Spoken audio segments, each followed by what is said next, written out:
बिहार में विधानसभा चुनाव परिणाम आए 70 घंटे से अधिक हो चुके हैं, लेकिन अभी तक यह स्पष्ट नहीं है कि नई सरकार का नेतृत्व कौन करेगा।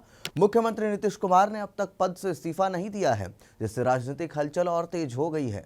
रविवार को पहले यह खबर आई थी कि वे कैबिनेट बैठक के बाद राज्यपाल से मिलकर इस्तीफा देंगे, लेकिन राजभवन पहुंचने तक उनका प्लान बदल गया। उन्होंने राज्यपाल को केवल एक पत्र सौंपा, जिसमें 19 नवंबर से 17वीं विधानसभा को भंग करने की सिफारिश की गई। दूसरी ओर जदयू ने सोमवार को होने वाली विधायक दल की बैठक को आगे बढ़ा दिया। अब यह बैठक 18 नवंबर को होने की संभावना जताई जा रही है। इन घटनाक्रमों के बीच सवाल उठ रहा है कि क्या एनडीए में मुख्यमंत्री को लेकर सहमति नहीं बन पा रही है। ऐसे में हम 4 प्रमुख संकेत से आपको समझाने की कोशिश करते हैं कि नीतीश के नेतृत्व पर आखिर सवाल खड़े हो रहे हैं और आखिर वो कहां हो रहे हैं, जरा समझिए। सबसे पहले, नतीजों के बाद भी एनडीए विधायक दल के नेता तय नहीं कर पाई है। 14 नवंबर को आए नतीजों में एनडीए ने 3/4 बहुमत यानी 202 सीटें जीती हैं।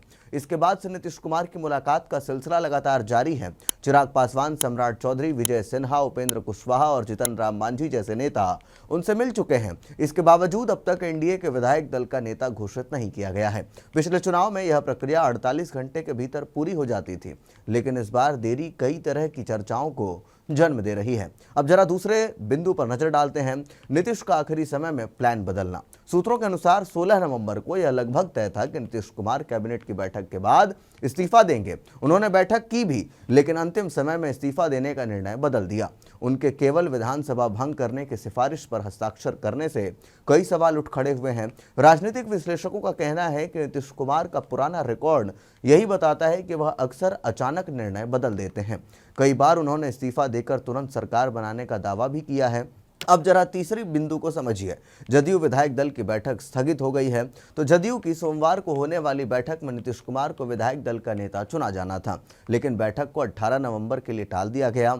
यह भी तय नहीं है कि बैठक उस दिन होगी या नहीं। यह देरी भी इस बात का संकेत है कि पार्टी के भीतर कोई महत्वपूर्ण मंथन चल रहा है।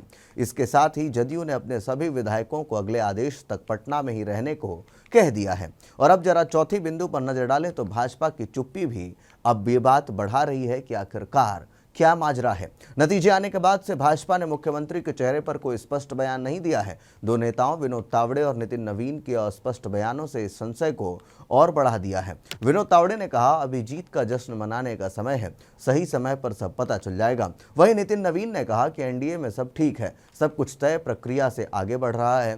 क्या नीतीश की बिना बीजेपी बना सकती है सरकार? अब जरा इसको समझने की कोशिश करते हैं। यदि एनडीए नीतीश कुमार को नेतृत्व से बाहर करती है तो भाजपा के पास 89 सीटें हैं। लोक जनशक्ति पार्टी रामविलास के पास 19, हिंदुस्तानी अवाम मोर्चा के पास 5 और राष्ट्रीय लोक मोर्चा जो है उसके पास 4, यानी कुल 117 सीटें हो जाती हैं। बहुमत के लिए 122 सीटें चाहिए। राजनीतिक विश्लेषकों का मानना है कि कांग्रेस के 6 और बसपा के 1 विधायक के समर्थन से भाजपा बहुमत जुटा सकती है। महागठबंधन से जुड़ने के विकल्प पर भी अब चर्चा हो रही है। यदि नीतीश कुमार एक बार फिर महागठबंधन का रुख करते हैं तो जदयू 85, आरजेडी 25, कांग्रेस 6, लेफ्ट 3 और अन्य 7 मिलकर 126 सीटों के साथ बहुमत हासिल कर सकते हैं। हालांकि विशेषज्ञों का मानना है कि इस कदम से जदयू में टूट की आशंका बढ़ सकती है।